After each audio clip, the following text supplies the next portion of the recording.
Hello and welcome to this week's episode of Wisdom in the Best Books and Films, where we find bite-sized nuggets of truth and use them to become better people. I'm Jake Bear, the host, and this week we are going to continue our theme of King Arthur-focused lessons. This time we are going to continue in the Pendragon cycle. We are moving on from Book 1 into Book 2. Book 2 is called Merlin. If you have been watching the show, it is starting on episode 3.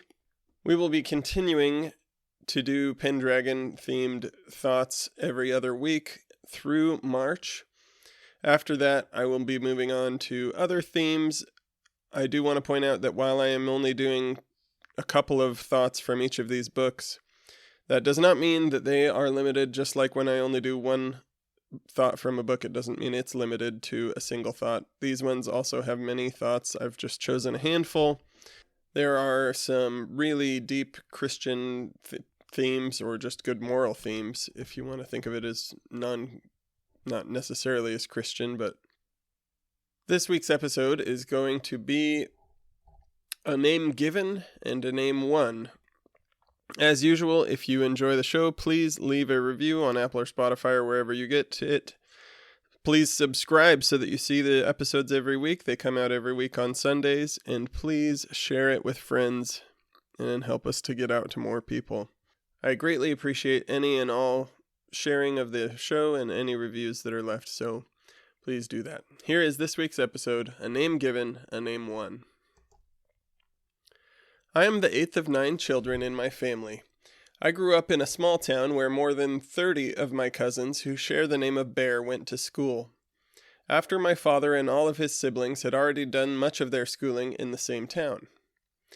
One of my history teachers in high school had taught my Uncle Jay in his first year as a teacher, and then nearly all of the 30-plus Bears between him and me. Because of all this family history in the area, people often associated me with many acts, mostly good, before they knew anything about me other than my name.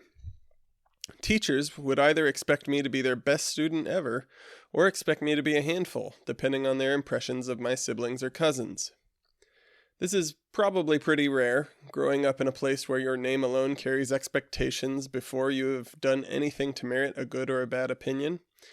But all of us do have a name given to us by our parents.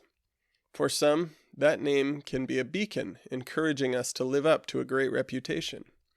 For others, it can feel like an anchor, weighing down the soul and making it harder to rise above the difficult circumstances of one's birth. Whether we are blessed with a name known for good or burdened with a name we must work hard to redeem, each of us also has the ability to win a name for ourselves. This is very literally displayed early in Merlin, Book 2 of the Pendragon cycle by Stephen R. Lawhead. In Chapter 1, Merlin describes his own 2 names as follows, quote, "Yet every man has 2 names, the one he is given and the one he wins for himself. Emrys is the name I have won among men, and it is my own. Emrys immortal, Emrys divine, Emrys Vledig, king and prophet to his people. Ambrosius it is to the Latin speakers."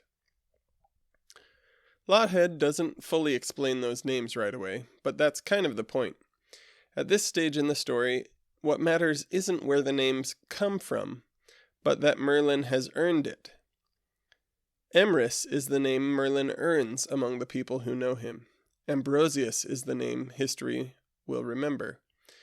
Merlin has worked among men his whole life to do good, and his goodness and self-sacrifice have earned him a name of honor among the people of Britain. Emrys, in this case. In his youth, Merlin was known as the son of the greatest bard ever known in the Shining Isle. But as he grew into a man, it was his task to make a name for himself. Knowing that this is true for each of us can be a motivator, urging us to strive toward our best. Or if we take it in a darker way, it can become a heavy taskmaster, pressure that drives us under waves of too much or too little expectation. Either way, it is our choices that will carry our name forward to the next generation. Just as my parents and older siblings built a good name for me to follow, I now stand in a place with my own children where my actions will help shape what people expect of the Bear children. This responsibility is a delight if we will take it and run with it. Together with my wife, I have the chance to give my children a name that will prepare them to build their own.